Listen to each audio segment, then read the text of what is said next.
Hi, my name is Justin Burritt, and I'm the head of English at Cody School. It's my pleasure to talk about the course and about the curriculum with specific reference to the Language A, English Language and Literature. We also offer Korean A at KIS, and the course sort of takes the same shape as English.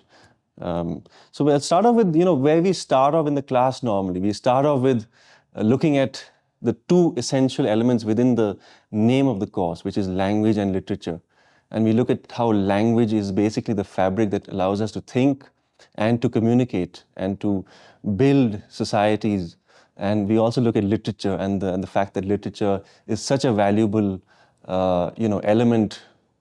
It's almost like a storehouse of knowledge, a storehouse of history and culture. And that's where we begin, I suppose, discussing the importance of this particular course.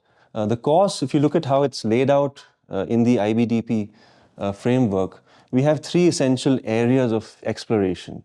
So we start with what is called readers, writers, and texts, and we moved towards time and space, and finally end off at intertextuality. And these three offer like broad lenses through which we approach both literature and language and all sorts of texts that both these fields offer up. So when we're looking at, say, readers, writers, and texts, we're looking at how the text does not belong only to the writer, but rather once it's open, it goes out into the world, the reader is equally important in creating meaning, and extracting meaning from the text. It's also about the text itself, looking at elements within the text that create meaning. That's essentially what we're looking at and what we're interested in this entire course. Time and space looks at literature and language and texts of various sorts as markers of special time zones and special geographical areas. So, how a novel, say, or a play, or for that matter, even, a poster or a speech can actually give you a window into a particular historical moment or a geographical region, And then we move into finally intertextuality, where we actually pair texts up together and we look at how no text operates in a vacuum, and one text may lead in and may allude to many other texts of different sorts and shapes and sizes. What makes this course really international in its entire fabric is the fact that the IB requires us to, at the higher level, have at least texts that cover three continents, three particular periods, and also at the standard level, we've got to do two. The texts have to cover two regions and two time periods. So, given those sorts of requirements, we're looking at a huge spectrum of texts. And the IB is very, broad in terms of what a text is. A text in the language and literature course is a communicative act. So we're not just limited to, novels and plays. Language text can also be in the form of music, movies, ad campaigns, and the list goes on. So the classroom becomes a very vibrant space where we decode these texts, we pair them together, we look at how authorial choices create meaning, and it's also a conceptually driven task, because we've got 7 broad concepts. They range from things like identity to culture to creativity and representation. So these are large lenses that offer us, windows into what is otherwise can be a very messy world of writing and text, right? So to help our students make sense of these texts, we look at them through concepts, and for example, we try and figure out what is this text saying about identity of the character, or also maybe what is it saying about my character, my identity, and what perspective do I bring to the text? Is it different, or is it similar to the author's perspective?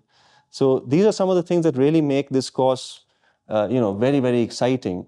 I mean, I'll just talk briefly about, the connection between this particular course and the core, the IB core, which is, of course, TOK, CAS, and the extended essay. So if you look at TOK, you're looking at, there's so many possibilities in the language A classroom to question how meaning is constructed, and the value and the role that literature and language play in the world that we live in and the world that is gone by. In terms of CAS, because the literature and language classroom is a space where we try and empathize and we try and also apply critical thinking. There are several possibilities to undertake projects that have a CAS sort of an anchoring, from doing an adult literacy campaign to creating an audiobook of a text studied in class. The list, just starts there and goes on and on.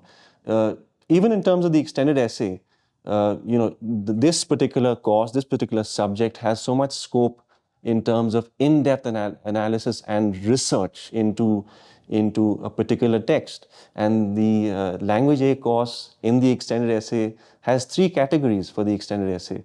The first 2 being focused more on literature, and the third being open to any form of text out there, from social media. So you can actually do an extended essay studying language use in, say, Twitter or on, say, Instagram, to film, as I said earlier, to ad campaigns, posters, the use of propaganda, and again the list goes on.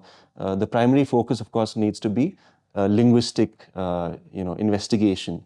The assessment, components as well, reflect a sense of, openness to, again, new ideas, international mindedness, and choice, and also a range of skills. So if you look at the 4 components at the higher level, you've got the individual oral, which is a spoken task, and you've got a written task, which is, of course, paper 1 and paper 2, both written tasks.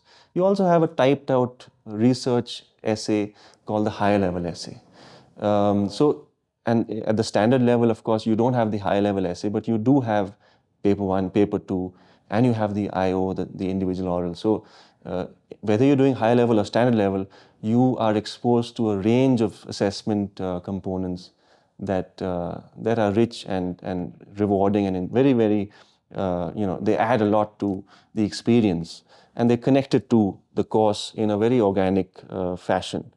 So, that's just a brief sneak peek. I can't do justice to the richness of this course in a few minutes, but that's my attempt at giving you an insight into the overall fabric of the course. If you look at the difference between the higher level and standard level, divisions within the subject, the higher level, as I said earlier, it has 3, you have to cover 3 forms, you have to cover 3 places and 3 periods.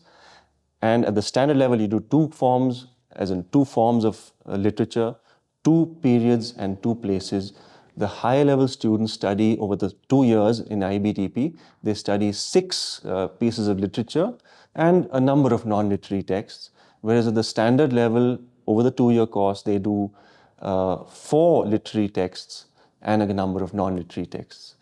And I think that's where I'll probably wrap up. I look forward to interacting with a number of students very soon.